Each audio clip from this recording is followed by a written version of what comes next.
That's good. Are you getting sound?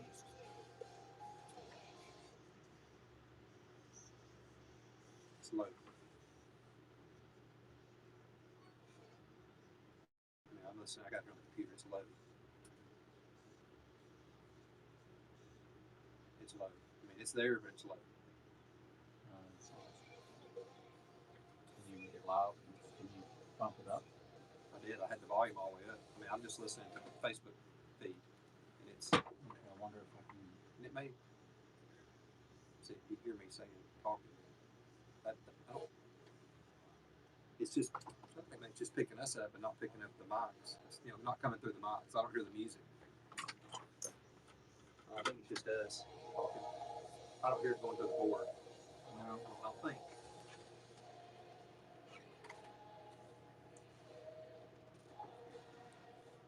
And welcome in, everybody. Greg Davis here with you, Priority Talk Live. It's Good News Christian Values here on a Wednesday afternoon. Hope everybody's doing fantastic. And we've got much better weather and circumstances out there today. And we're glad to be, so you hear it fine here. Yeah. We're doing fine. Hope you are doing well also. Our number is 205-941-1011. Will be available for your phone calls the entire program today, 205-941-1011.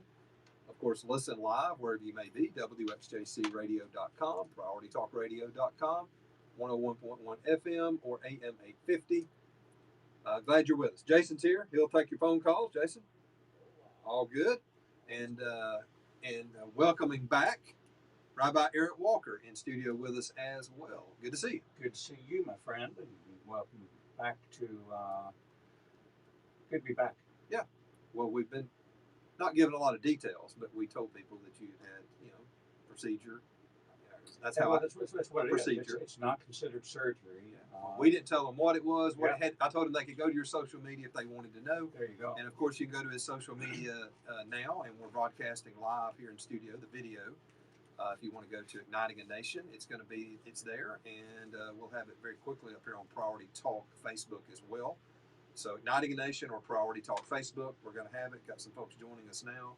If you want to get a look into studio, head over there to it. So, we asked people to pray for you. We updated them, that you were doing well, that you would be back this week after you sort of gave me that go ahead. You taught Sunday, so you're doing well. But say what you want to say about it. Well, I just had, I think it's a miraculous praise report as to what God did in this whole circumstance. I had absolutely no symptoms whatsoever of any kind of heart problems whatsoever. Never had shortness of breath, never had any chest pain, walked 5 miles a day, never had a problem.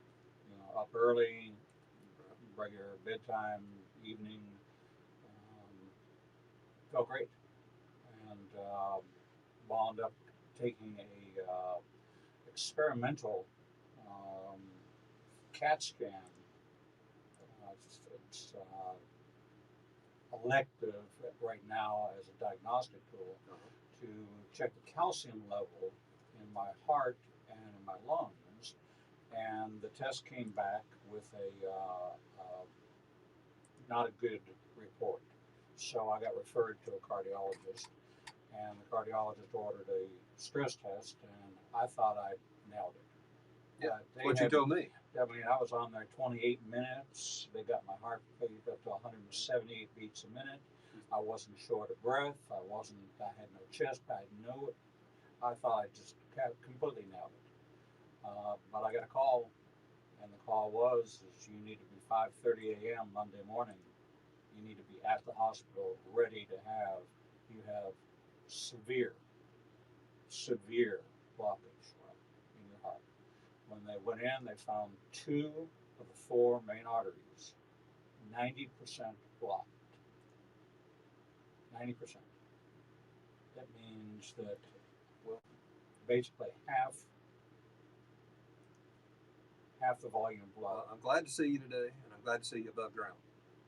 Well, I'll tell you, I told people when I taught last night, I said, it's good to see you. It's much better to be seen than to be viewed. Yes. Wow. So it was, they went through the wrist. They They did a heart cath. They put in 2 stents. They opened up the 2 arteries, and I feel exactly like I felt before. Yeah, and that's been my question for you. And I figure, oh, after he does it, then he'll feel better. He'll realize he didn't feel as good as he thought he did. But you say nothing's any different. Not a thing is different.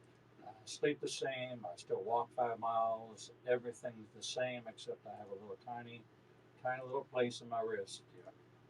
And so the other thing that happened is that they give you a drug called Versed, which is kind of puts you in a twilight sleep, and it's an amnesiac, so you don't remember the whole thing, but it doesn't work on me. So they gave me 4. So that's why you said you watched the whole thing. So they gave me 4. Okay, I told them it doesn't work on me. So the doctor told the nurse there's no anesthesia. Okay, so you're not put under. It's just like a twilight. You're supposed to be. I told them it doesn't work on me. It just something in it just doesn't sync up with my life. So he gave me 1, he gave me 2, he gave me 3, he gave me 4. I'm wide awake talking to him. I said, listen, can you turn the TV so I can see it? Wow. And will you walk me through what you're doing? He said, yeah, we usually talk about music or football or something while we're doing this. So we talk, is that going to distract you? And he goes, no. We talk all the time. And this is what we do. Yeah. You know, so I'm a heart professional. You know, I'm a cardiologist. Yeah, they do it every day. So many men. I mean, they're lined up in the hallway, so ready to get one out, one in.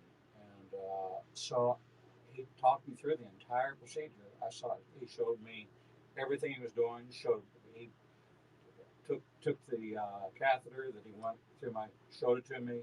Showed me how they had it wrapped with the balloon around. Wow. All that, and put it in. I watched it on the camera.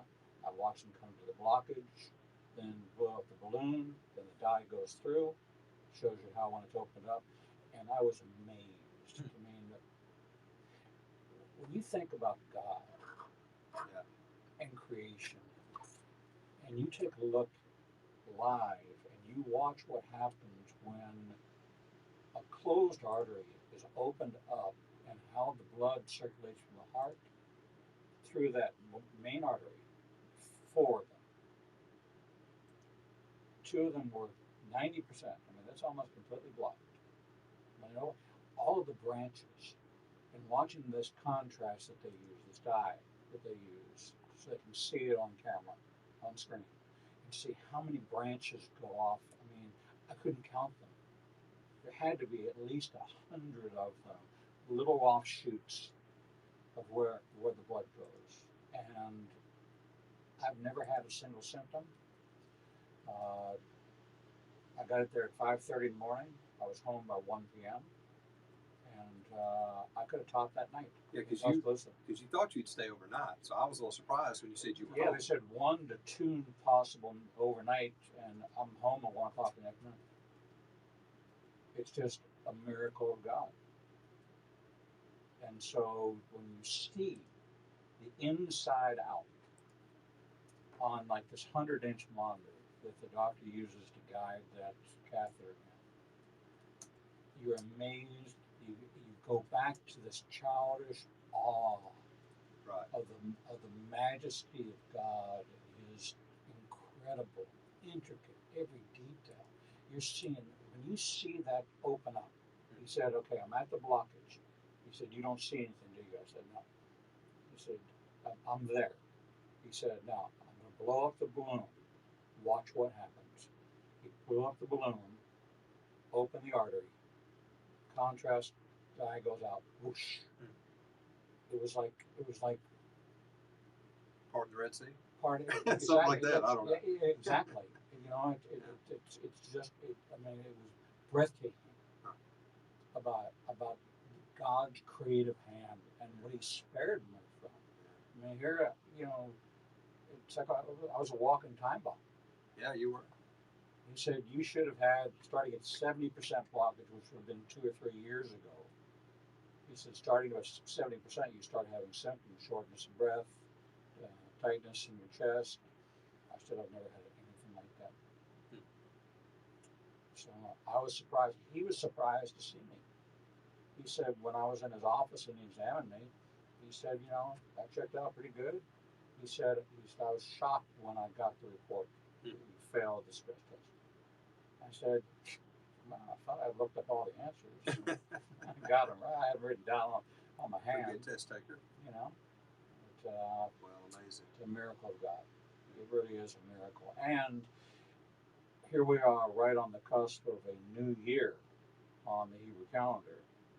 A new year according to Leviticus 23, and it's a new year. You know, 2 Corinthians 5:17, Paul writes that anybody who's in Messiah is a new creation. The old is gone, the new has come. Well, here we're coming up on a new year. Monday at sundown, it's a new year. It becomes 5782 on the Hebrew calendar, and that's right from Leviticus 23. God's appointed times. You know, Hallmark calls them the Jewish holidays, but they're really not. They are the feast of the Lord. Yeah. And we've kind of made it where those are the Jewish holidays. No, they're the feast of the Lord. He says, these are my appointed times. And so in the month that we're in leading up to this new year, it's a time of shofar blowing. People change to white. You know, I change into a white shirt, right, as a new creation, trying to, in the Hebrew it's called teshuvah, repent, return, come back to the Lord. You know, White looks good on you, by the way. Well, thank you. That's good. I saw you teaching in white the other day, and I said, that looks good. I appreciate that. But Matches your beard. It does match my beard and my hair. It's he picks on me because I have no hair. I pick on him because he has white hair. There you go. Back and forth. Okay, your questions for Rabbi Walker, or just join the conversation, 205-941-1011. You heard this miraculous story. Amen. I love it. Better to be seen than viewed. That's a good one. All righty, we'll be right back. Give us a call.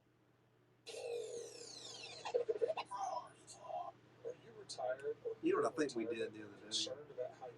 I think we took this out and we had it a little further that way, but it's fine. Are you seeing it? Do you see it? Here it is. I think it's fine. There it is. It's fine. Oh yeah. Okay. Good. Yeah, I think we had catch you a little bit more from the side last time, but we took this down because it gets in the way. Our retirement planning process answers all of these questions. And right now we are hosting a free retirement course. I just got an incident report from Apps that says we're aware of an issue causing echo during broadcast For the next course by calling right or now. texting 205-988-0006. 205-988-0006. People might be having a problem with the sound. Yeah, it was really low, like I say. Yeah, they're saying it's a degraded experience. Well, it's not tied in through the board. Okay, well, I just gotta say the sound is good. Here, I'm pulling it up. Here it is. Thanks. Yeah, I mean, I hear us talking, but it's not. Well, Mary just texted me and said the sound was good. It's not pulling in through the walk through there though. It's just picking us our voices up. It must be that microphone on the camera, but It's not playing the music and stuff in the commercials during the break here. Gotcha. It's just playing. I think the camera's just picking up our voices, which is fine. Yeah. That's the, it does sound good when it's the other way, but it's probably not. It's fine as long as they can hear us.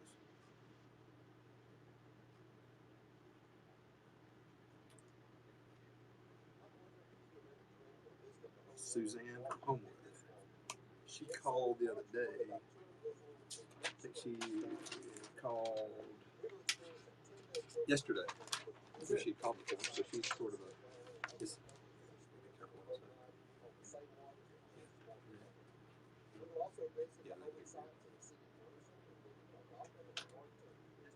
also experience the Dead Sea and pretty severe resident sites. The Bible will come alive like never before. Interested at all? Email me at fred@prioritytalkradio.com and I will share with you much more information about this trip of a lifetime. Again, email me, fred@prioritytalkradio.com for more information on traveling with me for the whole family. With the Xbox 3000s and PlayStation 537s, we often forget about the earlier days of gaming. Arcades and pool halls, and the forerunner to games like Pac-Man and as well as the story of the fateful Great Lakes crash of the Edmund Fitzgerald. All this and a lot more in the next hour of American Stories. Weeknight, 6 to 8 p.m. right here on WXJC 101.1. Hey, Alabama, this is Charlie Daniels. Hey, this is Joe Bombs over here, Bridgeport. And I'm Taylor Hicks. You are right where you need to be.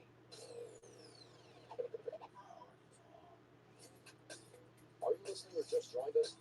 Guess what? It's time to call Greg at 205-941-1011.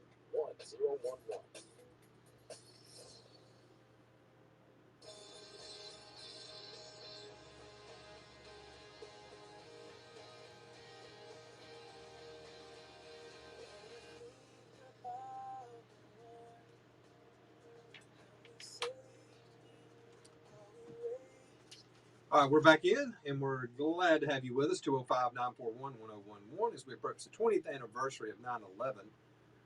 We here at WXJC are remembering our first responders, and we want to thank them, past, present, for their courage and sacrifice as we think about 9/11, of course, the sacrifices that were made by first responders.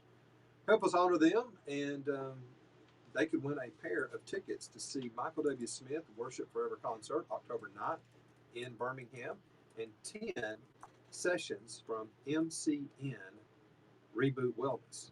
So nominate your first responder. Maybe it's someone in your family, a friend, someone who has served you.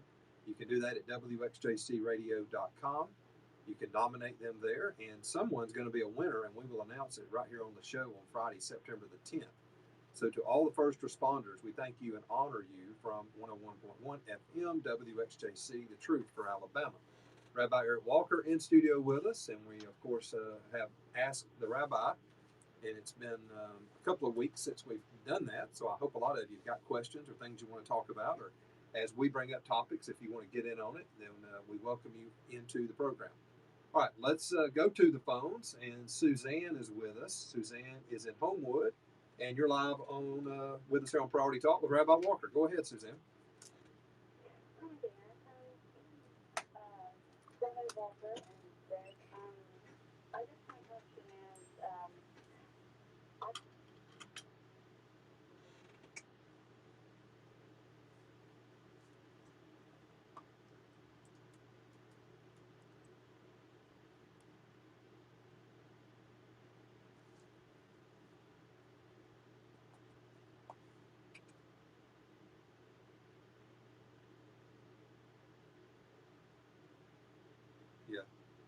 Well, you shared the great testimony, didn't you? Of you shared your testimony.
Okay, good question. Good question, Rabbi. Give her a quick answer there. Well, as you know, I'm Jewish. I came to faith at age 44. Later in life than most people would, and especially coming out of the synagogue, where I was very active in living a Jewish life and attending the synagogue and studying under rabbinic authority. When I accepted Jesus as my Messiah, I had already had one near-death experience. In October of 1989, I died on the table of pneumococcal pneumonia and was resuscitated back to life. So this experience that I just went through, and that was the 1989 was before I became a believer in the Messiah. So I went into this entire process with complete calm and absolute shalom, perfect peace. That peace that passes all understanding. There was no worry, there was no fear, there was no anxiety. There was kind of a surprise. I was surprised, the cardiologist was surprised, I had no symptoms. God miraculously spared me. And so, if you have a biblical worldview, that means you look through a biblical lens at the situation, where most people would say, "Oh, how horrible! You must have been so scared. Your family must have been so worried and so upset." And I said, "Not at all. Everybody was perfectly calm. It was a very calm experience. It was kind of thrilling to be able to watch this heart open up and see God's hand, and be able to share that in the operating room with 8 or 9 people on the team there, and talked about God, talked about His creation, and we all were discussing, having a conversation about creation and how God so intricately wove every fiber, every cell of our body together. And so, if you look at the miraculous, you think, I have to look at it as, look at what God has spared me from, as opposed to look at what I just went through. Right? I went through nothing. It was 6 hours of really just kind of inconvenience. And you say, but you had somebody poke in a probe into your heart, and you make it sound like it's so minor, it's so trivial. Well, you know, when it's God and you trust in the Lord, whatever the outcome would have been fine with me. If I perish, like Esther said, if I perish, I perish.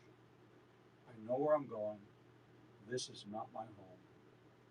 Everything is temporary. And it was all for the glory of God. And that's the attitude I have. It's the life that I lead. Having a biblical worldview makes life so much easier. I have no worry. I have no fear. I have no anxiety. I just have calm and confidence and trust in the Lord. Amen. Suzanne, give you a reply, and then we're going to hit the bottom of the hour.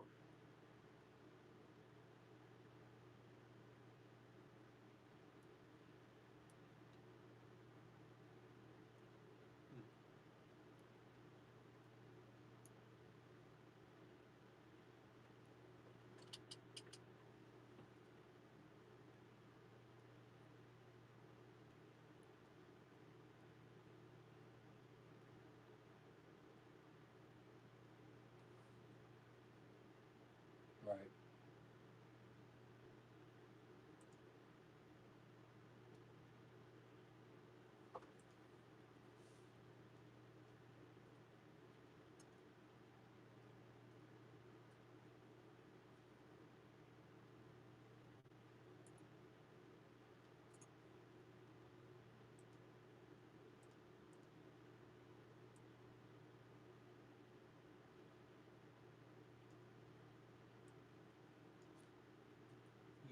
Suzanne, you keep telling everybody about how good God is, even in the face of the worst trauma and adversity, that God is right there with you. He just wants you to take your scared hand and put it into His scarred hand. He will pull you out. Yeah, and you did that yesterday, Suzanne. Your testimony was wonderful. You may not remember it, but we do. It was great. Hey, thank you for the phone call. We're up against the break. We'll look forward to hearing from you next time, Suzanne. Thank you. All righty. 205-941-1011. Ask the rabbi or comment, whichever's good for you. We've got good stuff we can get into, though, including, you mentioned it, but Eric is wearing white. He wears black much of the year. And he's not because he's a Johnny Cash fan. There's other reasons. We'll ask him about the white shirt when we come back on the other side.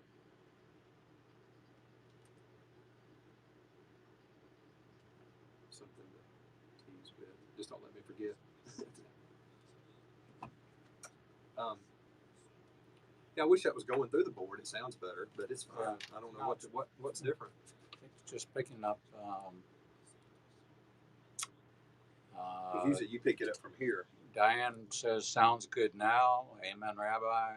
Shalom, watching from Cincinnati. A little hard to hear, comes and goes. Yeah, I got a notice from the service provider that we use to simulcast this out. And for those who are watching the show online through the app, whether or not you're on YouTube or Facebook, they're having some problems, some technical problems with echo and with sound. They send a notification out. So if you're having a little bit of trouble, hang in there with us, and we'll get it cleared up as soon as the service provider that we use gets their problem on their end handled. So thank you.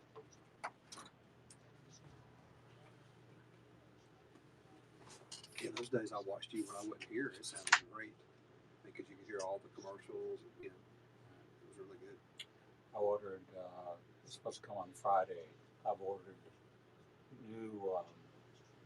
new adapter. What happened was is where the Thunderbolt goes in.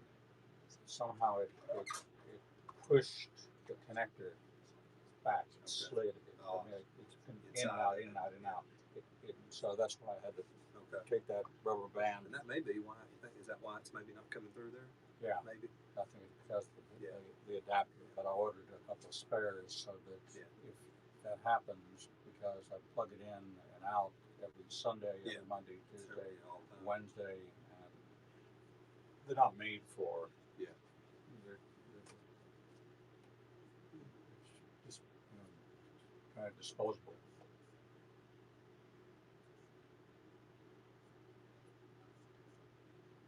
But the same thing with the mic that I use. Yeah, it is wear out. They're not made to travel. No. You know, the little tiny little microphone. If you put it in a bag, something. It always will get banged around. Yeah, it's that problem with the laptop. You know, I travel around with it. Yeah. It gets banged. I just had to have a new battery put in this. Did you? Yeah. Like mine back at the office needs a new battery. The case. This one's been working good though. This little Chromebook. I mean, it's like $300. I just leave it here. Come in, open it up. Yeah, that's what remember when mine went out. I was having problems with it. That's when the battery the battery started to swell and broke the case open.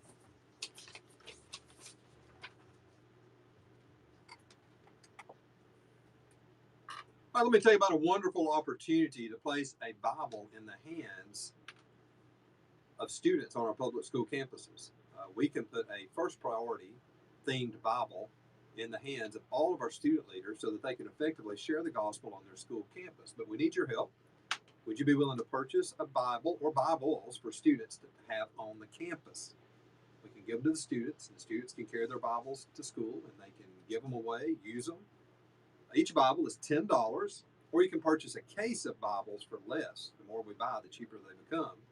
We'd love to be able to place a Bible in the hands of our student leaders and new believers on the campus. Will you help us do that? Go to PriorityTalkRadio.com, click on Sponsor Bible. You'll see it right there on the home page, and it'll carry you over. And you can sponsor just one Bible for $10, or you can pick a number and do as many as you are able to do. We'd love for you to take advantage of that. How many Bibles would you like to put in the hands of students on public school campuses? We will find out how many our listening audience can take care of, and I promise you they'll get into the hands of those students on the public school campuses. PriorityTalkRadio.com, sponsor Bibles. All right, Rabbi Walker in studio with us, and you wear a black shirt a lot. Every day. Every day.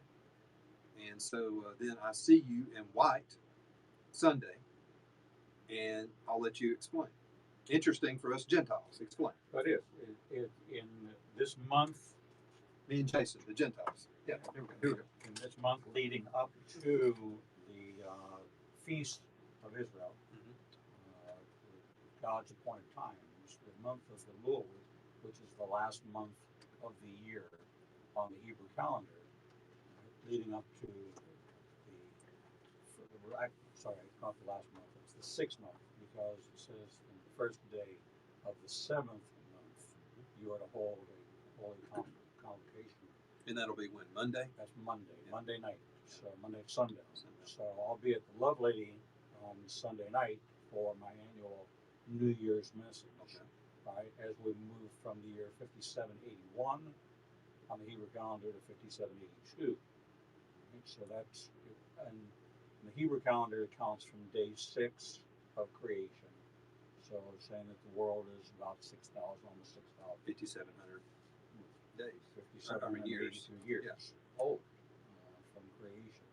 So the month of Elul is the month we're in, and it's a month of preparation. It's preparing your heart, preparing yourself, and normally I wear black in solidarity with my traditional rabbi counterparts and peers who are not believers in Messiah. Black is a sign of mourning for the destruction of the Second Temple, praying for the return of Messiah. They're praying for the Third Temple.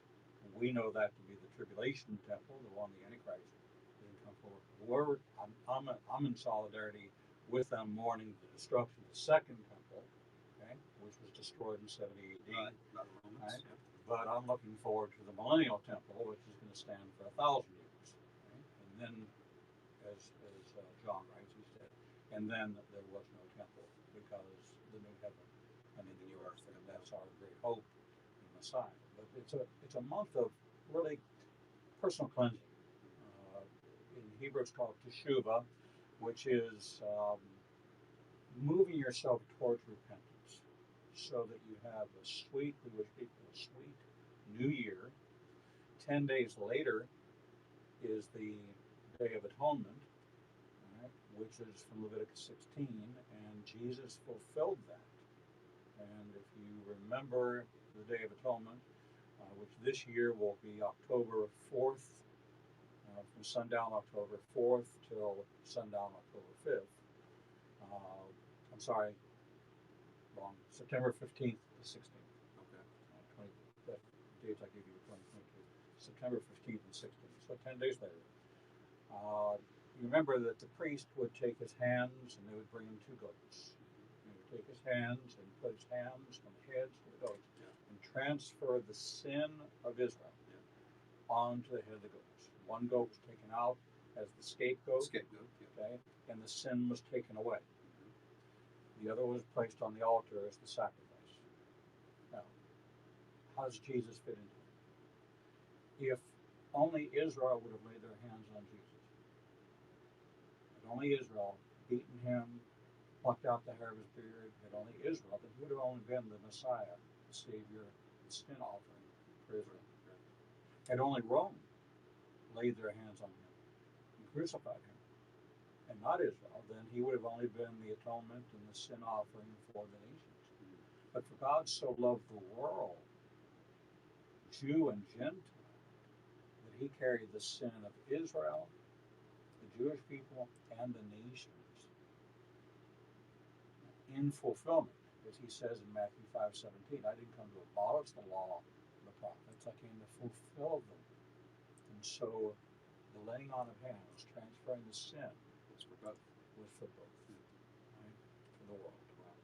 And so that's in fulfillment. So on the Day of Atonement, as a believer in Messiah, for me, it's a day of celebration.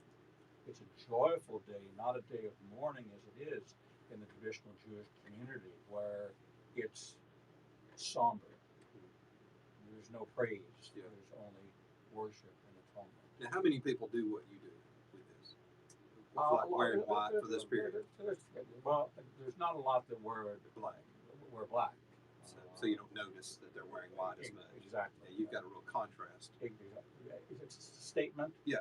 Okay. The statement of the solidarity. Well, I figured it was. Right. When I'm in Israel, okay, and I'm wearing black in Israel, okay, I wear a black leather kippah, okay, on my head, and people, when they walk down the street, they won't call me rabbi. They're from Jerusalem. They're from somewhere, but they recognize the black. They recognize the black. They recognize that. I'm approached at the wall, okay, right, as Rebbe. Gives me an opportunity to share and have conversations. Share Messiah. Right. Yeah. But from the Old Testament. Yeah. Opens up that door. So it is a door opener. So where Paul said, I don't want my ministry to be a stumbling block. Okay? You also have the opposite of that. Sure. Okay, this is a door opener.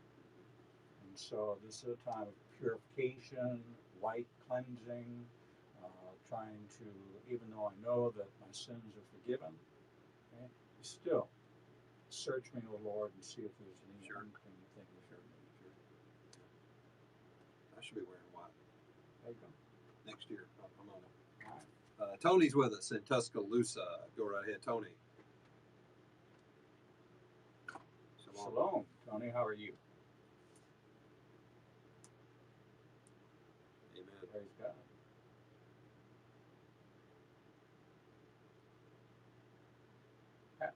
Absolutely.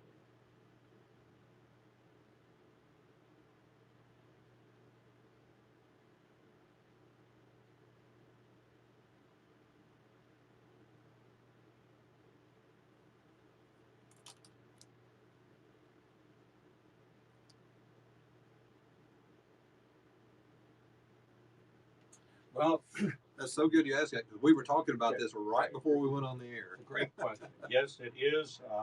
It is a Jubilee year, and Greg and I were talking that at my age, this is my second Jubilee year that I'll celebrate in my lifetime. For Greg, it will be his first Jubilee I year. missed it by 1 year. He missed it by 1 year. He was born in 1972. The last Jubilee year was 1971, so 50 years ago. But I was already a sophomore or, let's see, junior. I think I was a junior, sophomore in college at that time. And it didn't really have as much meaning to me then as it does now. And it is a year of seven sevens. Right? So you have 7 Shemitahs. In the 7th year is the year of release. It's the year of giving the land a rest. Now in the 50th year, Canceling debt, that kind of canceling thing. debt, releasing a servant, and if he wants to stay, then he would take an awl and AWL and put a hole and pierce his ear, okay, to say that he willingly wants to stay along with that family. Or if he's released, then he's free to go. Okay? Land is returned back to its original owner. If I were to buy land from you, okay, in the 50th year, I'm to return it back to its original owner. There are many aspects of this, and there's some debate going on in Israel right now about decisions that have been made in regards to giving the land a rest. So from an ecological standpoint, you have all these global warming people that are saying, hey, we need to give the land a rest, we need to not plant. So if you take a look at what the way Israel agriculture, this is a great agricultural importance, is that all the hydroponics, all the things that are done that are not in the ground would be excluded from this rest because you're giving the land a rest. It's all about the land. And if you read the book of Joshua, the word land is mentioned many, many, many, many times in the book of Joshua. Okay? It's all about the land. That's what it's about. Okay? The book's about the land. The book is about the land. Okay? And so the land is very important. Ecology is important. Global warming, I'm not a global warming fan. I don't believe that man can outdo God. I mean, he parted the Red Sea. Man's not capable of doing that. So we don't have as much control over the environment as we'd like to think that we do. God, through his breath, can do whatever he chooses. But biblically, in Israel, there are debates going on as to whether or not the olives should be harvested, whether or not the tomatoes on the vine should be harvested, or should it be given to the poor, or let the poor go harvest themselves. So, in regards to the Jubilee year, it is a year of celebration. It is something that my mother, who just turned 95, this will be, it's an unusual thing, but this will be her third Jubilee based on the year she was born. So you don't have to be 150 years old if you happen to be born on that Jubilee year. You can be 95 like she is and have it occur that way, where she's coming up on this. So it's So Tony, you were specifically kind of saying, does it start on the 50th? Is that what you were asking?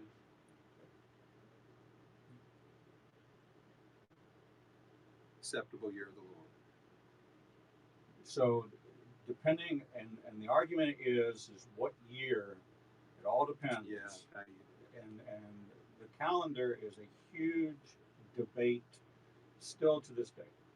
Um, there are many calendars that are out there, and the problem is whether or not you are someone that adopts the 32 AD or the 33 AD, whether or not you look at the timeline from the book of Hosea and calculate out from the book of Hosea.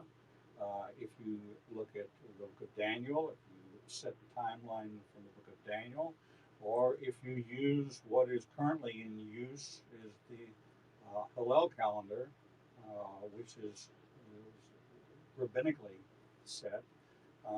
Very hard to pin this down.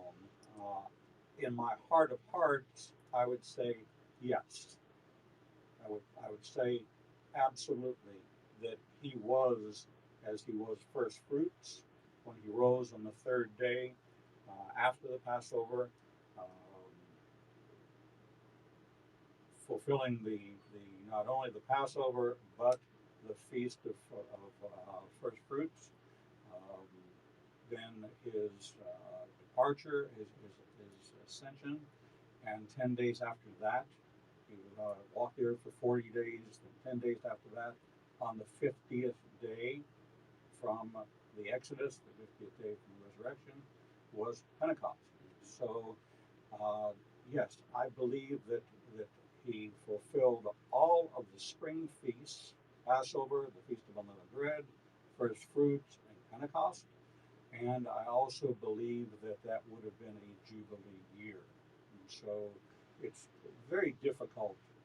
Timelines are so arguable because, of course, when the Second Temple was destroyed, all of the records were destroyed along with it. So the most current information we have is based on the writings of Josephus, and then what followed on after that. And Yeah.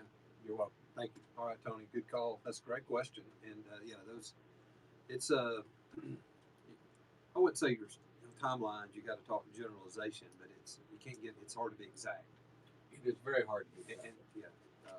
Because you can look at one theory, and I don't know that exact timeline, but others I've looked at, and it can look so convincing. And then you can read another theory of the same, and it can be convincing, but they cannot be the same. I say this very often. I'm not a date setter. Yeah. I don't subscribe to the date setting because I know that there are many documents that were altered rabbinically to move the timeline so that Jesus would not have fulfilled all that he fulfilled. So their intention is to debunk Now, how Messiahship. exact are you for the?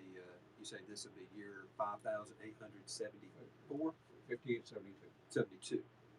How exact are you on that? I think we're somewhere in the 150. 57. Okay, sorry, 57, 5782. How exact do you believe that is? I think we're about 200 years off. I think if you were to say to me, are things lining up that in the next 10 to 15 to 20 years, we're going to see the tribulation, that we're going to see this coming war, war before the war, and then Gog Magog, Ezekiel 38, 39, and then the return of Messiah. If you said to me, Rabbi, with 15 to 20 years, you think that's a reasonable timeline? I say, yes. I think that right now we're on a slow burn. Okay? We're in that setting where once you boil the water and you put the rice in, and when you put it on simmer, I think the whole world is simmering right now. Things are bubbling, right? And we're moving towards real breakdown. But it's not imminent. It's coming. We've got lines open. We've got callers waiting. We've got to go to break. We'll catch you on the other side. It's Priority Talk Live. Good news, Christian values. Rabbi Eric Walker in studio with us.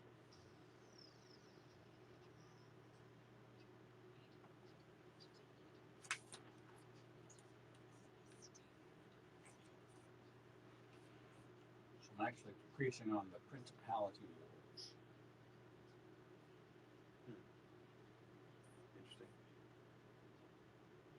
What's going on in the heaven? Yeah, we're back in the 80s. Okay, we're back in the 80s. 57, 82. 57, 82.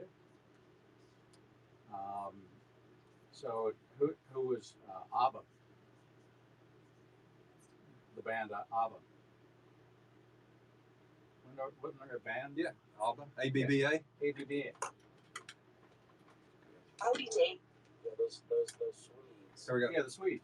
ABBA. Questions and Oh, I learn thought more they about weren't they the MCN 80s? therapy. Actually, they were the 70s. Late se- into, Mid late 70s. into the Yeah. 80s a little bit, maybe. They I think the last one they produced was either 81 or 82. BootMCN.com. Find your What about, balance at Reboot Wellness. Unlike traditional neurofeedback, microcurrent neurofeedback will produce fast results in a limited number of sessions. So learn more and schedule your free 15-minute phone consultation at rebootmcn.com. It's rebootmcn.com. Dr. Charles Stanley. If God declares door, it is because God knows what we don't. And therefore, When were the Bee Gees? Late 70s. Disco.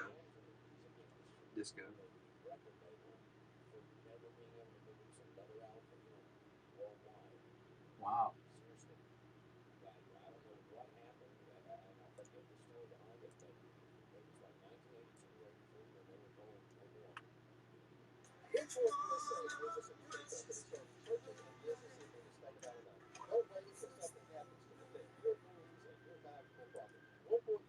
I got noticed that the sound was fixed, but I don't think we're getting it through the board. I don't think so either.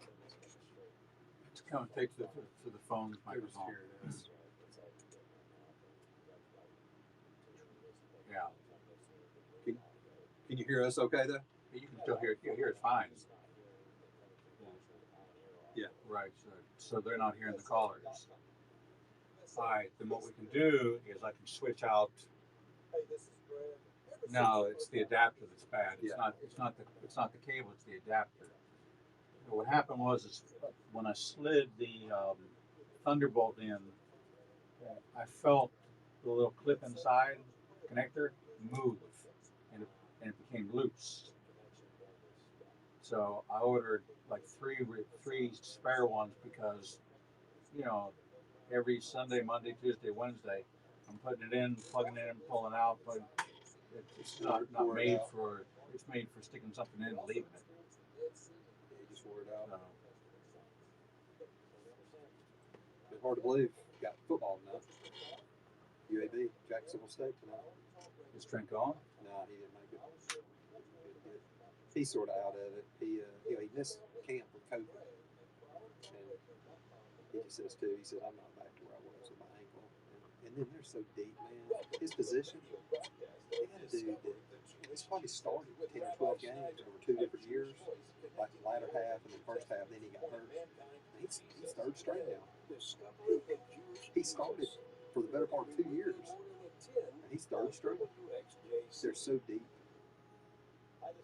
Well, once they kicked off the program again. They're stacked, and then all those COVID guys came back, which is good for them. I mean, I say good. I mean, we had a lot of good players come back, but other teams got good players coming back too.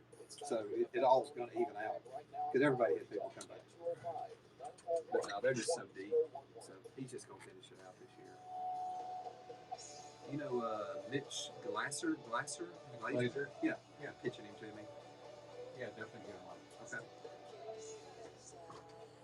All right, we're back in. Greg Davis here, Priority Talk Live. Rabbi Eric Walker in studio with us, and it's 5 minutes till. So we've got time to get Ken from RimLab in here with Rabbi Walker. Go right ahead, Ken. You're on. Thank you, man. How are you? How's your family? How's my little man Jackson? He is. Welcome to Tucker Carlson's Sniper Show.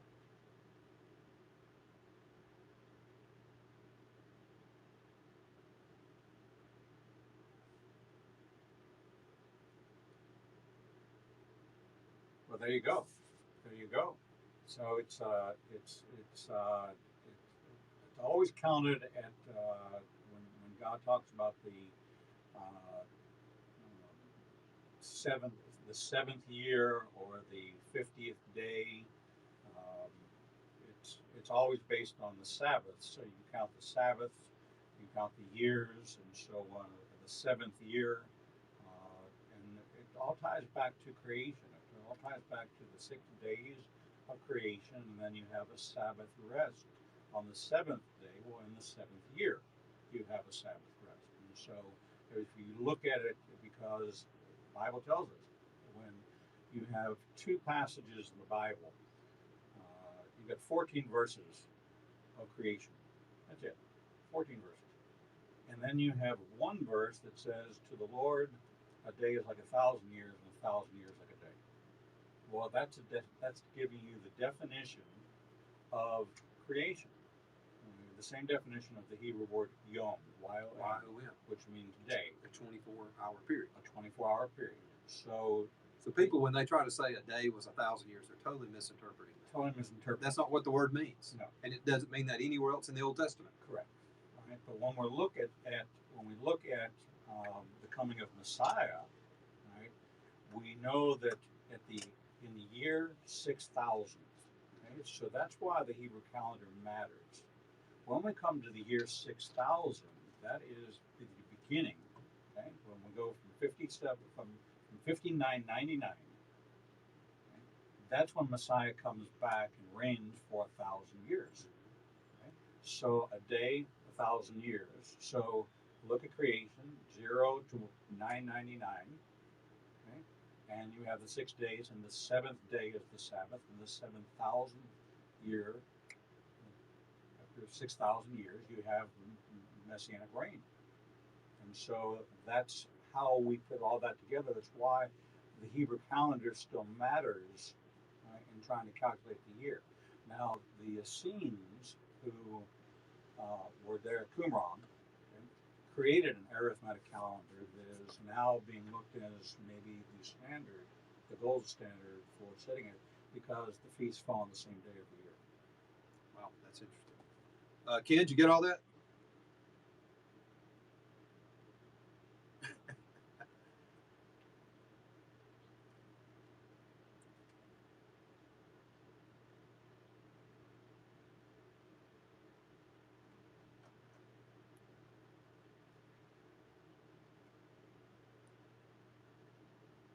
You see order. That's Yeah, exactly right. That's exactly right.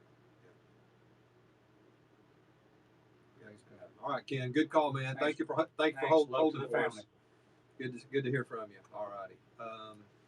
Call us up. We'll get you in next hour. 205-941-1011. Rabbi Eric Walker in studio. We got another one to go, so we got time for you. If we've missed you or you had to drop off, call us back. We'll get you in quick as we can. Jason will answer, and we'll get you on. All righty. Is that it? Yeah, that's it for this hour. We'll be right back. Stay with us.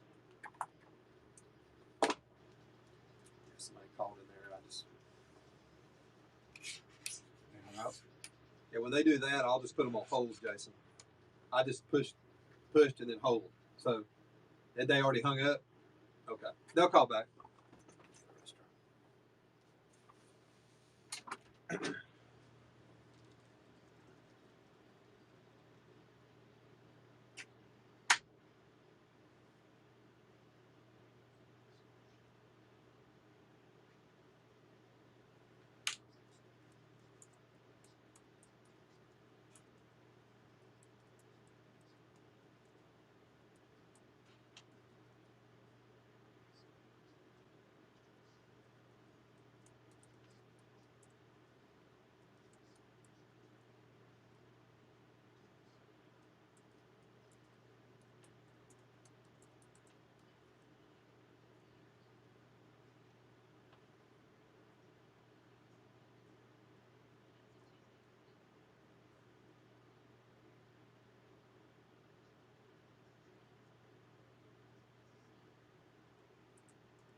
Yeah, but they've got tonight, UAB Jack State, they've got ESPN all themselves on the game on. I mean, it's a Wednesday night, so it's not a football night, and people are probably ready.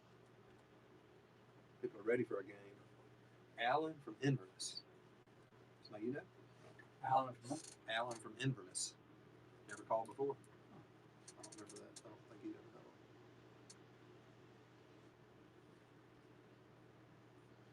called. So Mitch Glasser, good? yeah, he's Chosen People yeah, Ministry. President Chosen People. He was one of my post-grad professors. Okay. He wouldn't remember me. 9/11 and the Mid-Hugh Middle East Conference, where we stand 20 years after September 11th. That's what he wants to talk about. That's what they're pitching. So they're having an event, but I guess they'll come on and go into a non-like Orthodox Jewish home in New York. Yeah,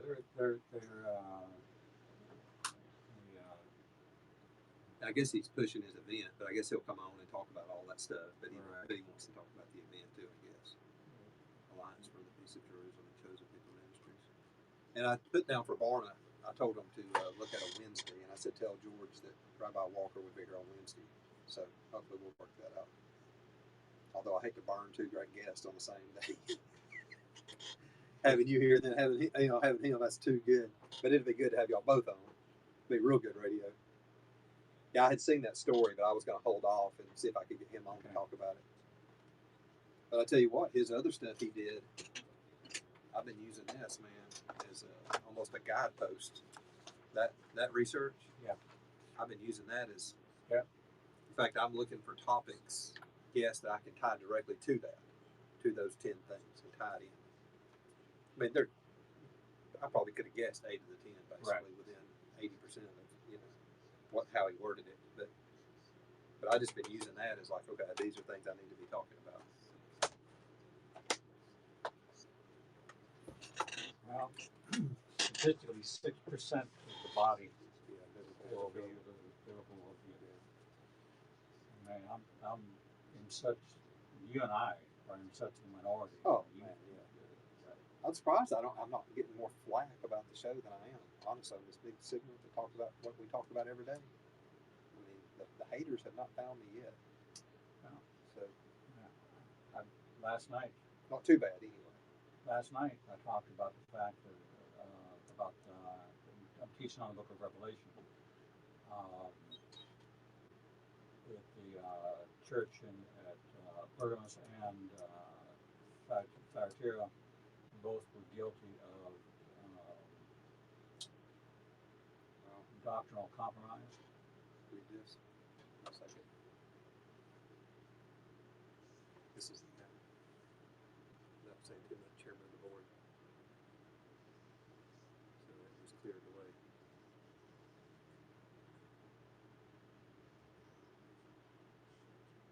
So he cleared himself up. Excellent. I can hire somebody else to do what he needs to do that. Oh yeah. Cleared it away. Now it's no brainer now. So you want. No brainer. Right. Now they got nobody else. Not yet. And I like the number of them. If you put it all together, it is retirement and everything. When you add it all up, it gets there. Yeah, it'd be right there. I like Alan from Inverness. I don't remember him calling you.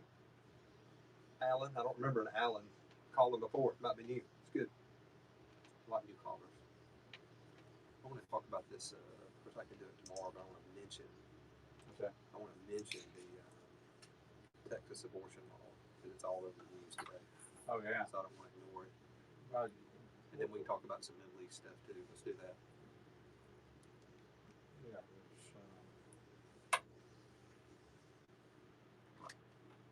We welcome you in. It's hour number 2 of Priority Talk Live here on WXJCRadio.com, PriorityTalkRadio.com. 101.1 FM, AM 850 if you're listening in the state of Alabama. We're so glad to be with you. Rabbi Eric Walker in studio with me, Greg Davis. And we are live here on your Wednesday afternoon, and we thank you for joining us. If you're just jumping in the vehicle, If you're passing through north central Alabama and you picked us up, stay with us. It's Good News Christian Values. We know there's probably a lot of people out from the hurricanes that are on the roads. Also, there's a ball game tonight in Montgomery, two in-state teams, UAB and Jack State. So all kinds of folks, I'm sure, out on the roads, headed here and there. Keep it right here. Good News Christian Values. Rabbi Eric Walker in studio with us, and we're taking your phone calls for him. And then we also want to get into a couple of current events as well, including this Texas law that took effect today. It is the best pro-life state we have right now. This is it. They're setting the standard. Texas is on life, and we'll fill you in on that and some of its implications. And also, we haven't even mentioned it today, and it's kind of been nice, but we should mention, especially why Rabbi Walker's here, the going zone in Afghanistan and what that means for Israel, what it means for Jewish people, what it means for all of us, really. We'll get into some of that as well. But of course, we're taking your phone calls. And first up this hour is going to be Alan in Inverness. Go right ahead, Alan. You're on. Yes, sir. Glad to have you.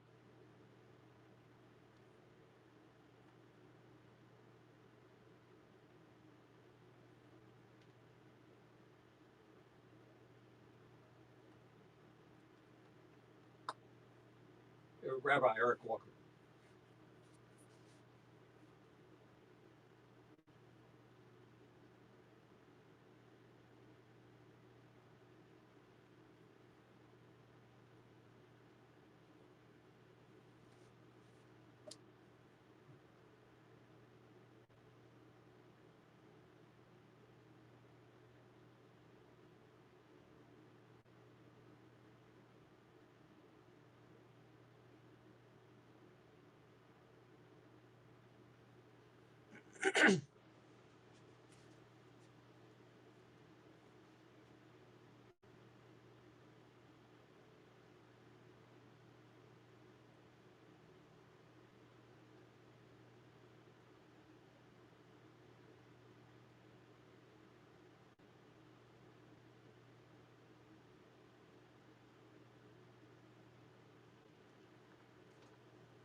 Right.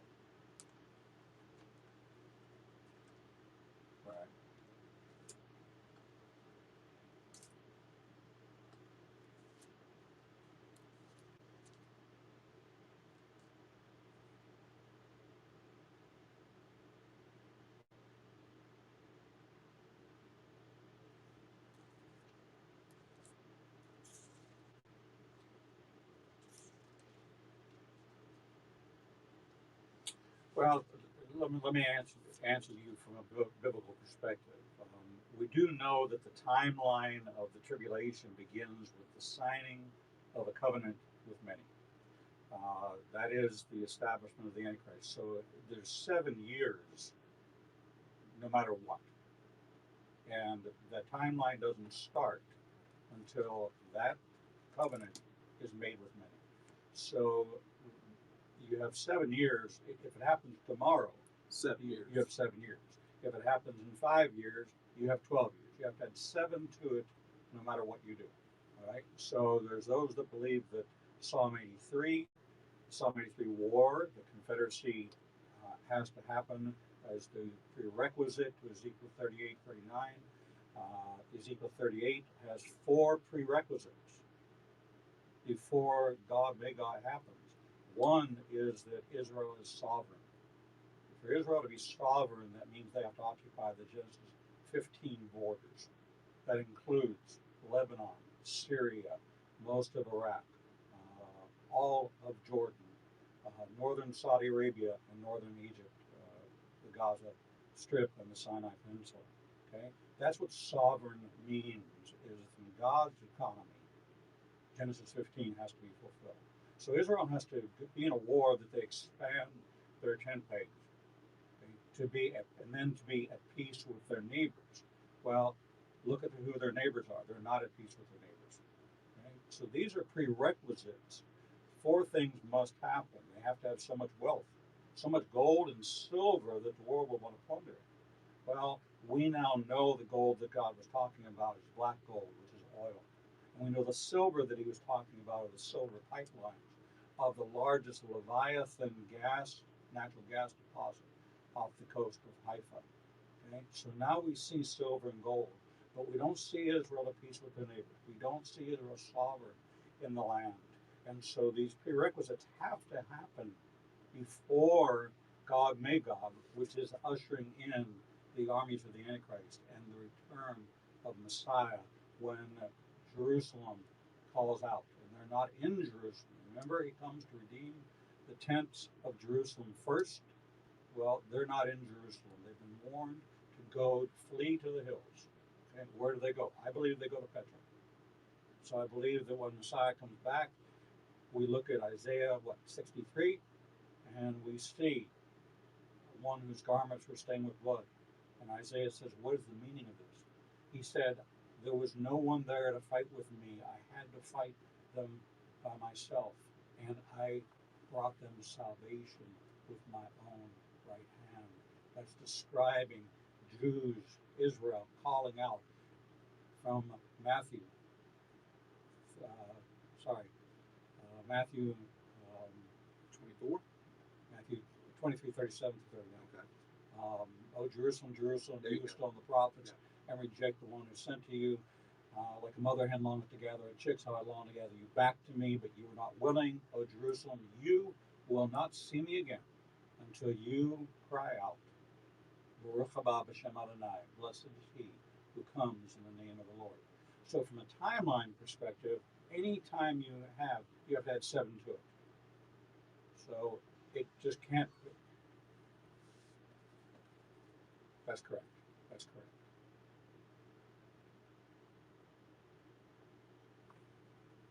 Well, that's one where you have so many divided camps as to pre-trib, mid-trib, post-trib, and when you don't have consensus in the body of a doctrinal area, that means that if there's 4 camps and they're 25% in each camp, it means 75% of the body's wrong.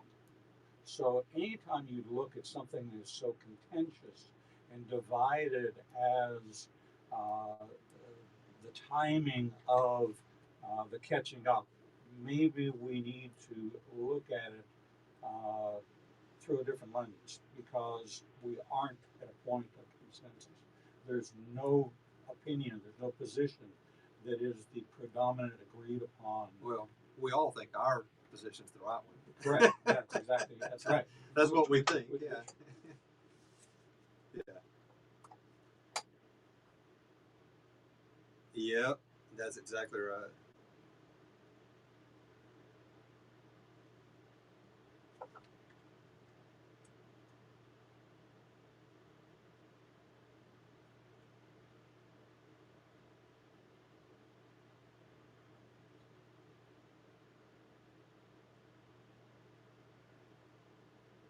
Right. Okay. So you believe? So you're saying the rapture would be at the 3.5 year point? Is that what you're saying?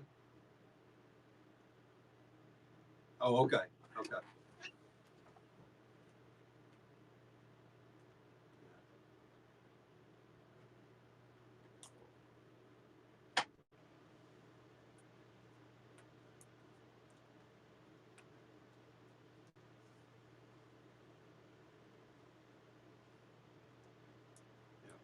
Alan, good phone call, man. I appreciate it. Good call. And we'll all find out at the same time. That's the beauty of it. Yes, it is. All right. Thank you, Alan. Hope you'll call us some more. Thank you. Very good stuff. All right, let's see if we can get here. Jerry's been waiting as well. Can you hit that one for me because the button's messed up? Jerry in Holly Pond is on with us as well. Are you able to get it? There we go. Jerry, you there? All righty, go right ahead. Jerry, get your question in, and we're going to let Rabbi answer before we go to break. Go right ahead. All right. All right. Amen. Praise God. Yes, sir. Yeah.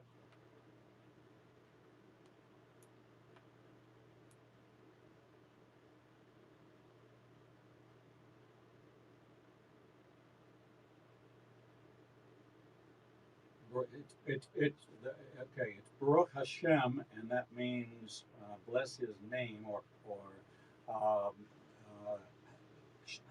Hashem means the name. Okay, in Hebrew it means the name. So Baruch means to bless. So bless His name, Baruch Hashem. Bless the name. Bless His name. No, that would be blessed and holy. Kodesh means holy. All right, So that's what the angels were saying. They were saying, Kadosh, Kadosh, Kadosh, Adonai Sabaoth. Holy, holy, holy is the Lord God of hosts. All right, Jerry. Yep, go with Shem, and you'll be good. All righty. All right, let's go to break. We'll come back on the other side. Ted's hanging on. We've got lines open as well, 205-941-1011. It's Priority Talk Live. Rabbi Eric Walker in studio. Give us a call.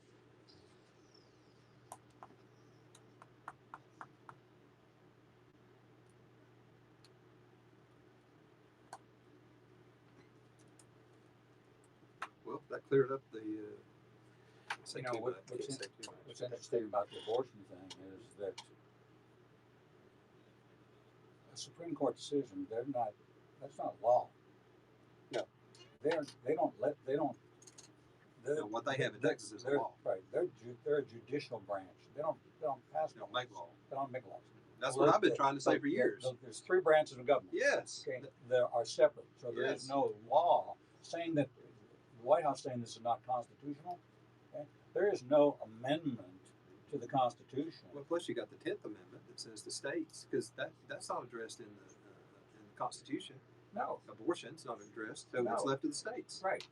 Therefore, it's not a violation.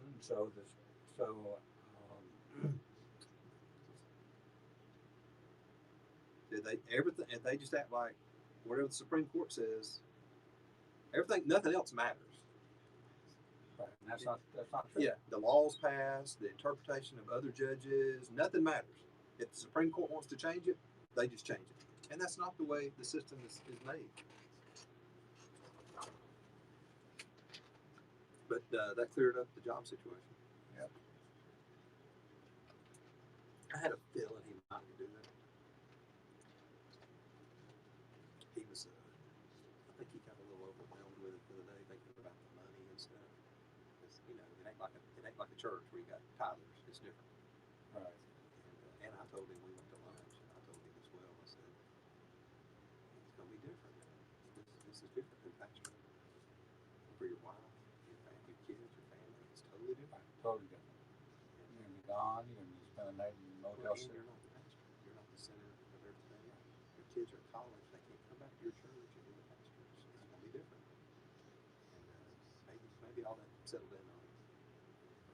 I was just being honest because I've been on both sides of it. Right. I went through it. Where'd you go to UNL Campbell? Come on, I can't see. No, we're here. And back in 19 minutes after the hour, Priority Talk Live, and we thank One Point USA for bringing you this portion of the show today. A commercial security company. We've told you about them. They serve churches and businesses across the state of Alabama.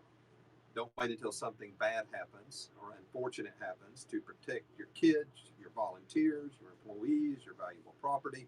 Be proactive.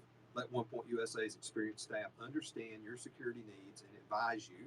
Come up with a long-term plan, or maybe you just need one thing done. But if you want to get a long-term plan, you can. They can budget that out for you and help you get there, from card access control to video surveillance and all of the commercial security needs. They can cover it for you. Call them at 205-701-0191. Listen, if you're a Priority Talk listener, you got a church or a business, you need commercial security needs, please support our sponsors. They're bringing you the program. 205-701-0191. These are good people.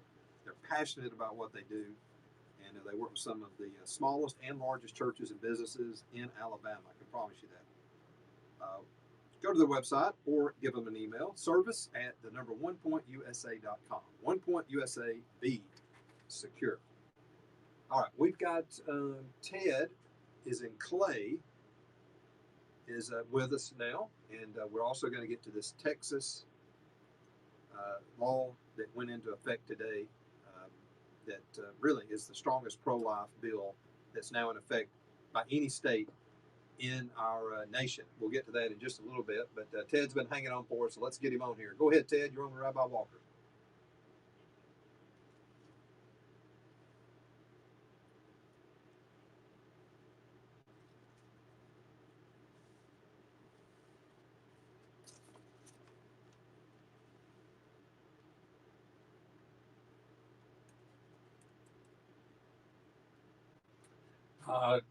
Let's take a look at Ezekiel 38 and take a look at what God is saying in here, and He's talking about thou shalt come against my people of Israel as a cloud to cover the land, which shall be in the latter days, and I will bring thee against my land, that the heathen may know me, when I shall be sanctified in thee, O God, before their eyes. And he goes on to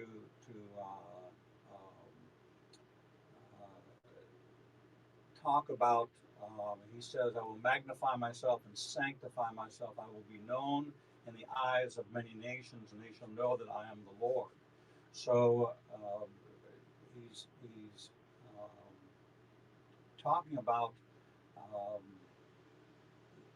sovereignty of when he talks about Israel. Okay, he's not interested in the Balfour Declaration. Okay, that's man's borders. He's not interested in what happened in 1948. He's interested in what he had to say when he established his covenant with Abraham, right? And the establishment of the borders of the sovereignty of Israel shall be on these borders outlined in Genesis 15. So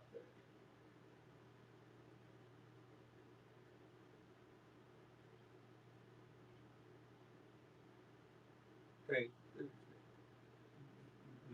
no. As a matter of fact, Donald Trump, if you remember, used very specific words, right? Because he was advised by over 100 pastors, including many Messianic rabbis, who he established and recognized the sovereignty of Israel.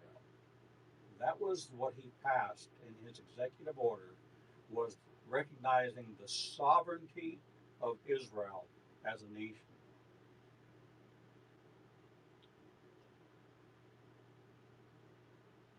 Well,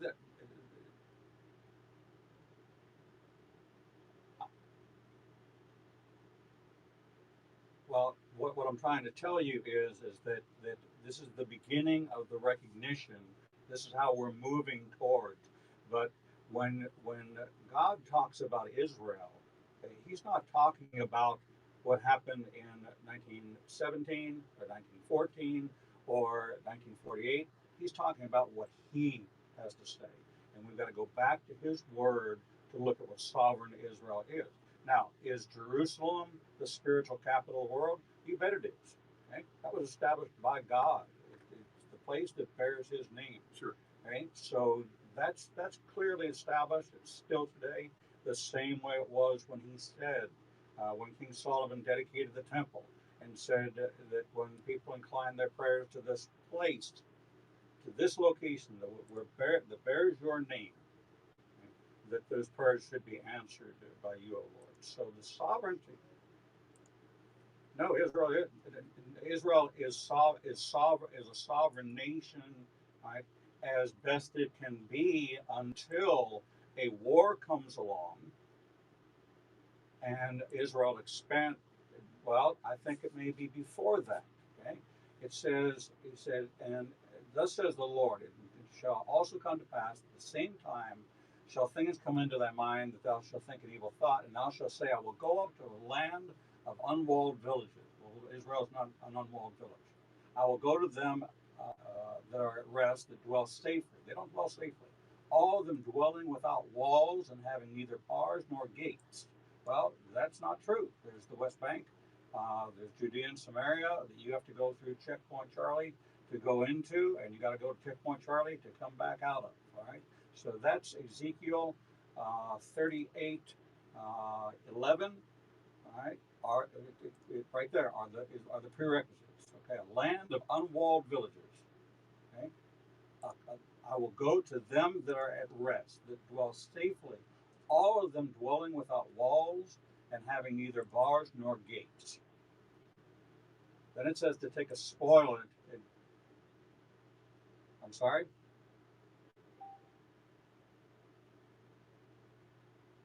Well, okay, a land of unwalled villages. Okay, so you're talking about okay, no checkpoints, no security. How can you do that? That can only happen if Israel is in that Genesis 15. Why would God establish the boundaries of Israel? Okay, and then prophesy about somebody coming against what he calls Israel. That's sovereign Israel. That's the nation. Right.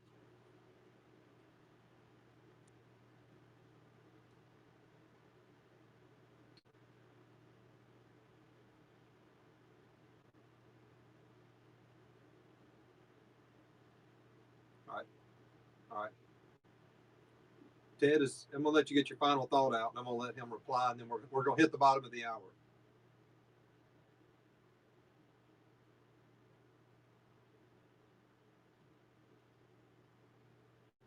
Okay. I understand. Ted, appreciate the phone call, man. Thank you very much. Yeah, and so let's let you sort of clarify what you're saying, and then we got just a minute and a half or so. Right. You know, God established government. He established man in government. That all began really as Jethro sat with Moses and talked about establishing a system of government representation. Okay, boundaries. Don't move a boundary stone. There's boundaries and borders. And what God calls sovereign, what man calls sovereign, are two completely different things. Okay? Do we recognize Israel as a sovereign nation in today's among today's governments? In the natural, we do. Okay, but when we look at what the Word of God says in regards to Israel, He's defined borders, okay, which Israel does not now. Has never fully, never had absolute sovereignty right. over. So something has to happen in order for them to become in that area that God defined in Genesis 15, that somebody's going to come against. Okay? But they have to be there.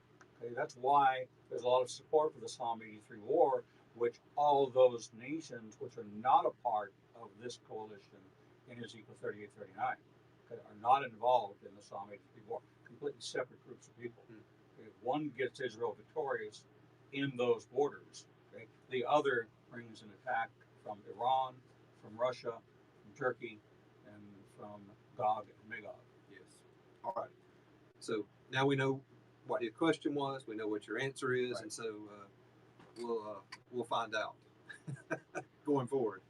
All right. We'll be right back. We've got a half hour left.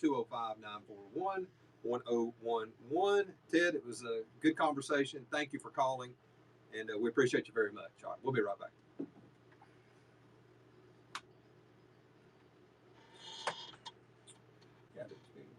And he's right.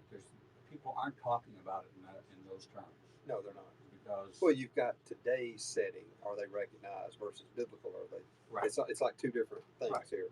Right. But one day they're going to become together. Correct. What's now and what was prophesied or what was said by God is going to come together eventually. But it's not there right now. Right. That's the way I was seeing it. That's right. Yeah. It's not there now. It's a work in progress. You know, what's going to have to happen is this going to be a product of a war? I believe it will be. It has to be. Yeah, it's not. Nobody's just going to give it up. Right. You know, so they're not going to go, here, it's yours. Right. Lebanon has, I think, 140,000 missiles in their arsenal, saying that all of them are pointed towards Jerusalem. What do you think of the new president over there? The two new presidents? Yeah, the two. Yeah, but the two Naphtali and Bennett and yeah.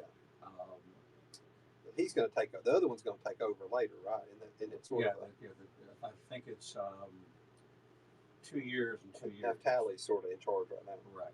What I mean, was Uh, it a bad mess up or? well, I think what it's doing And we all love is Bibi. it's throwing a lot of shade on Netanyahu. Is what it's doing. Yeah. I think that's part of what's been accomplished by this is that his being the perfect prime minister of Israel maybe now is not as they look back on some of the decisions that were made, maybe wasn't as perfect as it appeared to be. You know, I haven't talked to, I talked to Ito. He called me when he heard about my heart. Yeah. But we just talked about that. He had straight up open heart, didn't he? He did. He had open heart No, surgery he had earlier. leukemia. Oh, is that what it was? Okay. I knew something had happened. I said, I don't communicate with him like you do. Yeah, for a long time. Okay. But He had something with his heart too, didn't he, more recently? yeah, he did. I mean, I just can't. I'm trying to remember what. I may be wrong. No, you're right.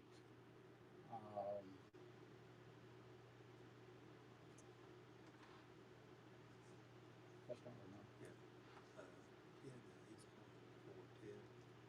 The guy that was on. He's always a little confrontational. He's got one name too, so that's good. I don't mind it. I like And it. it wasn't out of bounds. It wasn't like, that's what he normally does. I don't think he was. I think that you need good callers like that. Yeah. Right, yeah. I miss Jim from Marshall County. Yeah. I wish I could find him. I know what happened. I had his number at one point, but I don't know what happened to it. I had it at one point. He may still be called Michael Hunter. I don't think so. No. Michael's been back here the last couple of Fridays. I don't know why on Friday, but he's around here drinking coffee. He sat in here with me the other day for probably 15, 20 minutes. Then went over there and sat down, just hanging out. He was headed somewhere to go to a job site. But yeah, he comes through here. It's been on Fridays. So He's still on there. I don't know why on Fridays.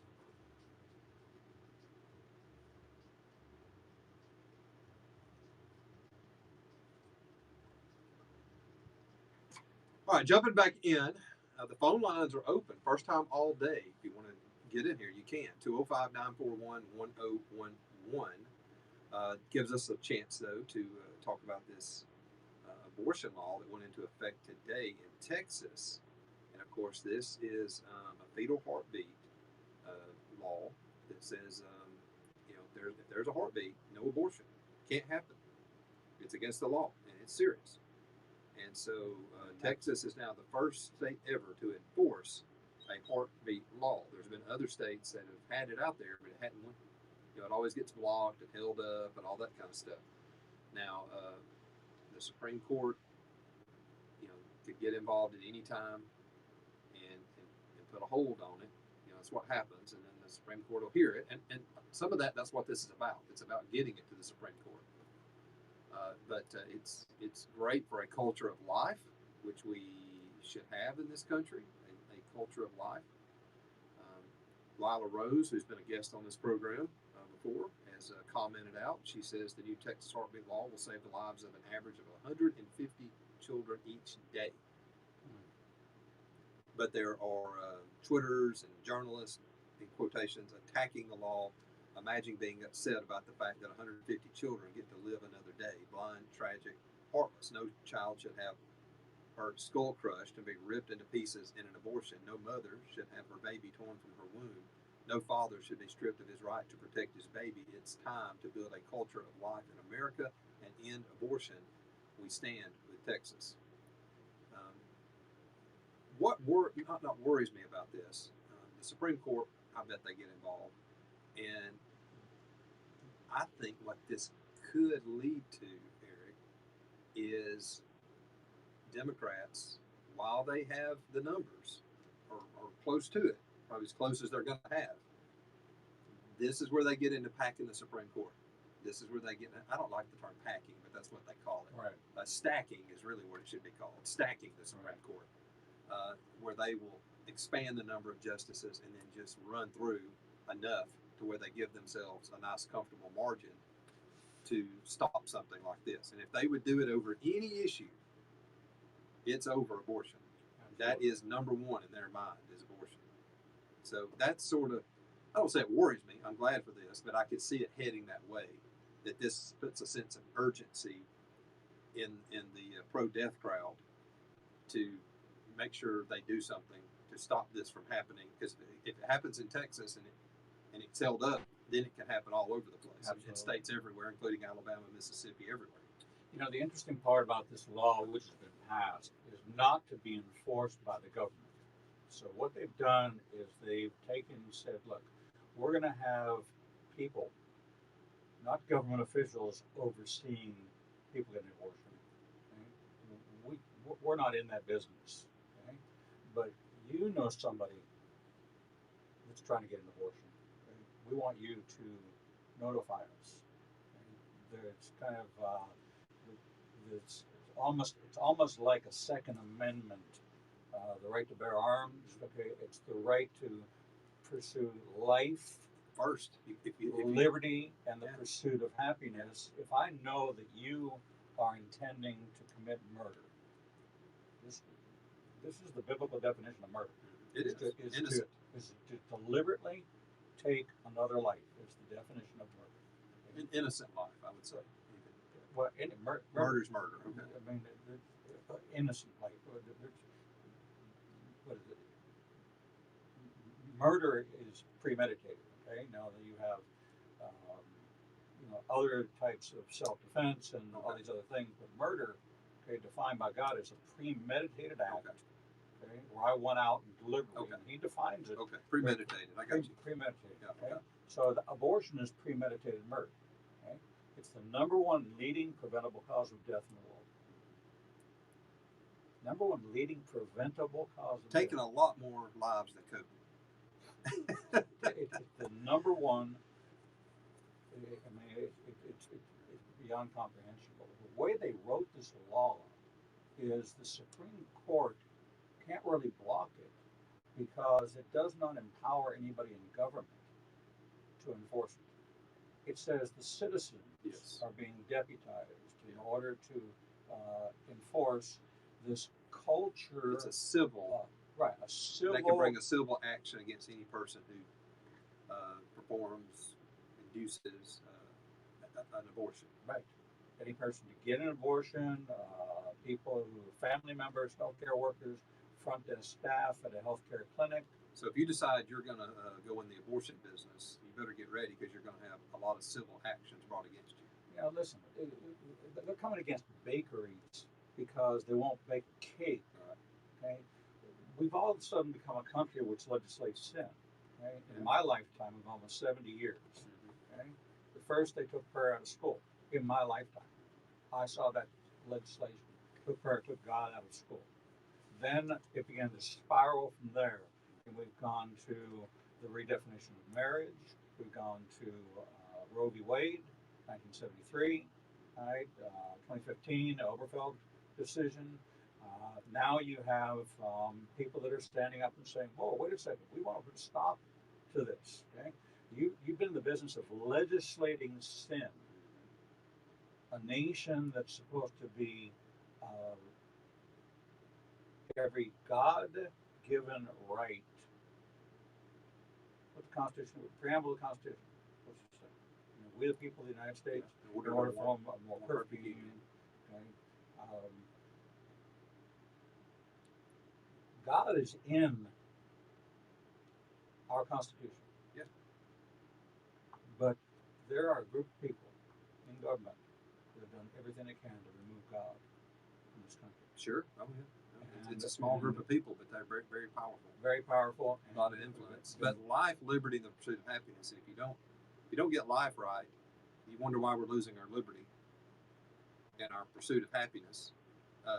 That's why, because we don't have life. If you don't protect life, then liberty and pursuit of happiness, that don't even matter. And those are the three fundamental principles under which this Constitution was established. This country was established on those principles. It most certainly is. 205-941-1011 if you got questions for Rabbi Walker. Talk a little bit. We haven't even, because we've been taking great phone calls, but we haven't had a chance to bring up the happenings in Afghanistan the last couple of weeks. Of course, we all know what's happened, and we've all got our own political opinions on it. Although I think people are pretty united on how this was handled and bungled and turned into quite a disaster, and loss of 13 lives that probably didn't have to be lost. It's handled poorly. Even the liberal media has kind of got on board with this. Now, he's got some people defending, Biden does, but not many. But just talk about the implications from an Israel standpoint, Jewish standpoint, Islamic standpoint. Well, that's really Yeah. that really is the issue. You now have a jihadist government, okay, in a country which is. And if we think those people hate us, Americans, we're second or third on the list to Jews. Correct. And Israel. Right. This is the enmity of Genesis 3:15. My new book, which is coming out in February. And the book is entitled 3:15.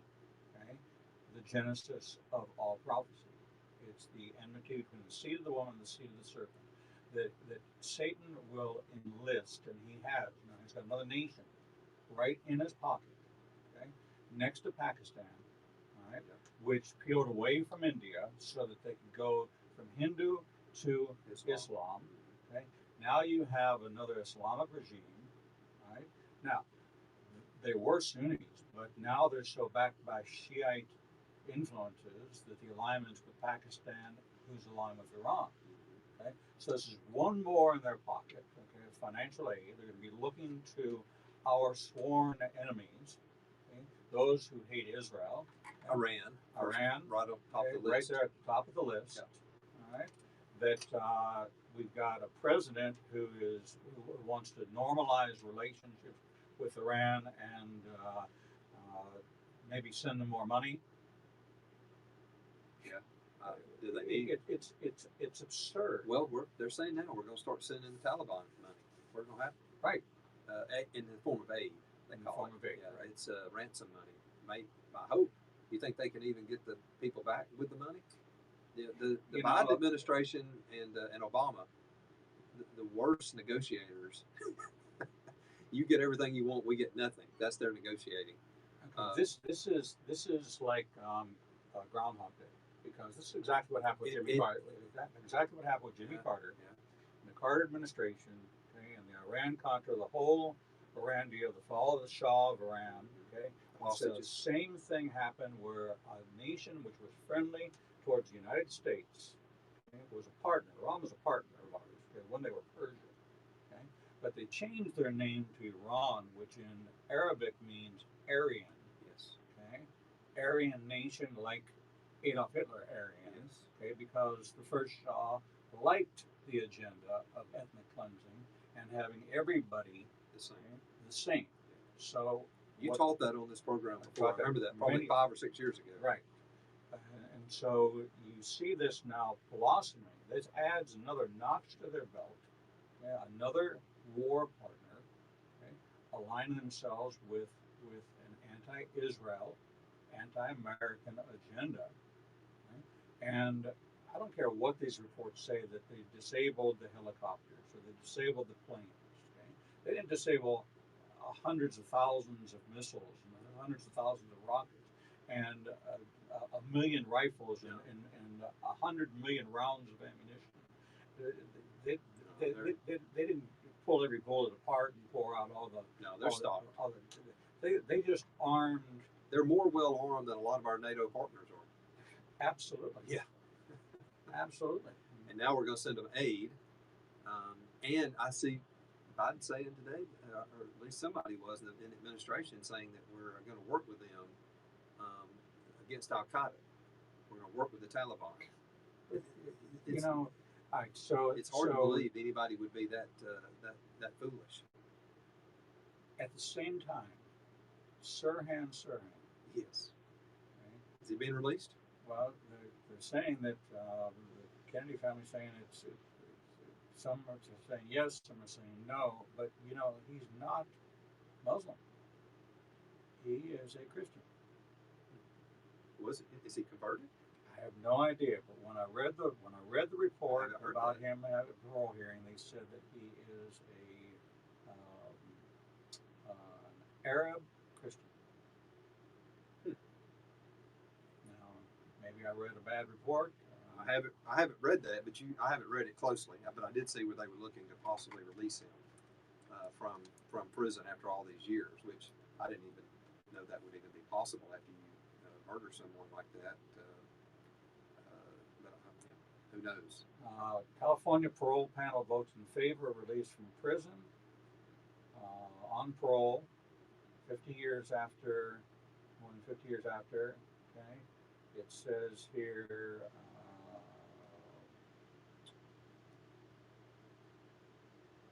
Let's see. I have to search in this article. We'll see if we can find it. It's time for a break, so we'll see if we can find it. But hey, I just wanted to get your take on what was going on over there and what it means to. It's a terrorist. It'll be a terrorist state now, back to what it was before. Right. It's no different than when Obama delivered billions of dollars in cash and pallets and left the planes with them and armed Iran against Israel. They just armed Afghanistan. Yeah. Okay. And Pakistan. We're arming our enemies and Israel's sworn enemies. We're arming them and funding them. Is what we're doing. Exactly. The Obama and the Biden administrations. That's.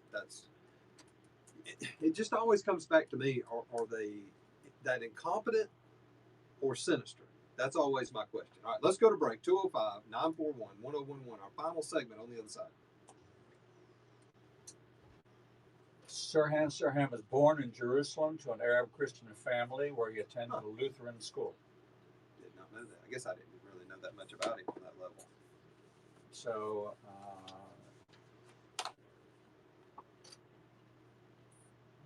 Palestinian-born Jordanian citizen who was convicted of shooting RFK.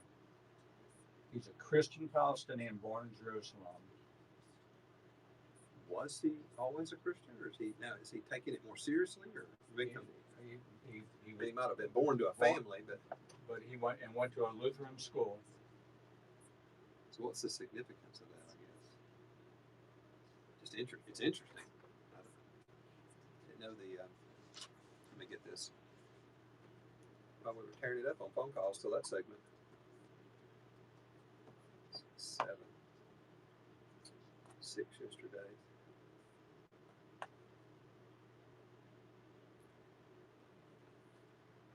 Anxiety, depression, anger, PTSD, ADD, ADHD, migraines, insomnia, substance abuse. These are some of the areas that MCN has been found to be effective in a limited and set number of sessions. Check it out, rebootmcn.com. Many are getting great results. Maybe you will as well. Rebootmcn.com. So he became vocal in opposition to Israel during the 6-Day War, and he started directing his anger at RFK, who expressed support for Israel when he was campaigning for president. So it's because of hatred of Israel.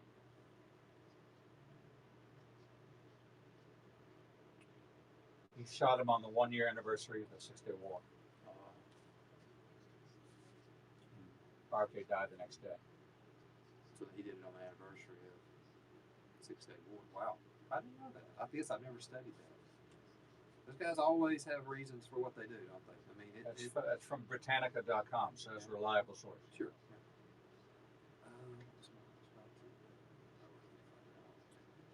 He said he didn't remember it. He was drunk. So if he was drunk, you know he wasn't a Muslim because you can't drink. Yeah.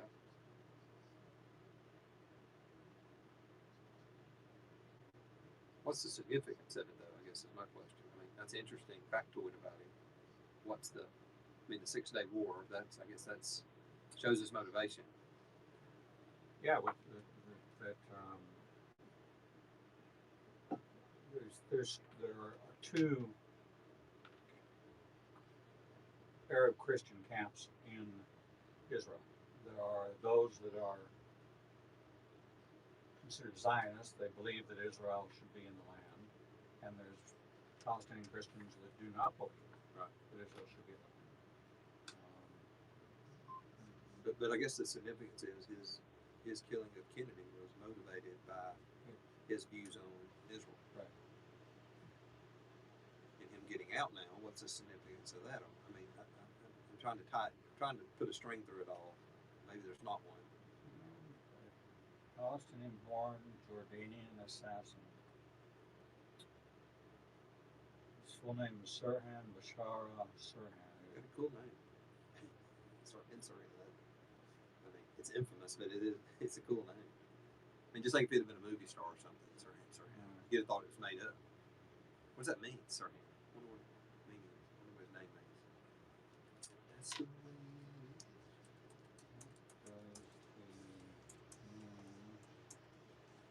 All right, we're back for our final few moments with you. If you got a quick question or comment, you can call us 205-941-1011. It would need to be brief. We've been just talking Sirhan here during the entire break. The name in Arabic means wolf. Sirhan means wolf. And we discovered that he killed or shot Kennedy on the 1 year anniversary of the 6 Day War. So he was born in Jerusalem. Right. He was born to a Christian family, went to a Lutheran school, came to America. People with the name Sirhan are usually Muslim, but he was not. He was raised, went to a Lutheran school, went to college in California, became very vocal when the 6 Day War, of course, that was the reunification of East and West Jerusalem, right? And he was unhappy because he was born in East Jerusalem, which was under Jordanian control, and the 6 Day War came. Put them together. And so he protested that, and RFK was campaigning for the presidential nomination and giving a speech in California. Sirhan kind of claims that he doesn't remember shooting him. He was intoxicated, but it all tied into the 1 year anniversary of the 6 Day War. And we know he wasn't Muslim, or he wouldn't have been drunk. Right. Or he wasn't. Exactly. Because there's. Well, we're just brought it up because they're looking to let him out. In fact, they voted to do so. Is that right? They did. Now, does the family have to, or is it done? It's done. He's going to be released. Parole board. Who will he sit down with first? I bet it won't be on Priority Talk. No. Oprah. He'll sit down with somebody because he'll get paid. Hold on. 2 days ago, no parole. No. August 30th. I'm trusting your reporting. The California Parole Panel has recommended Sirhan for parole. The matter still requires approval of the full board as well as the governor of California. So it's not.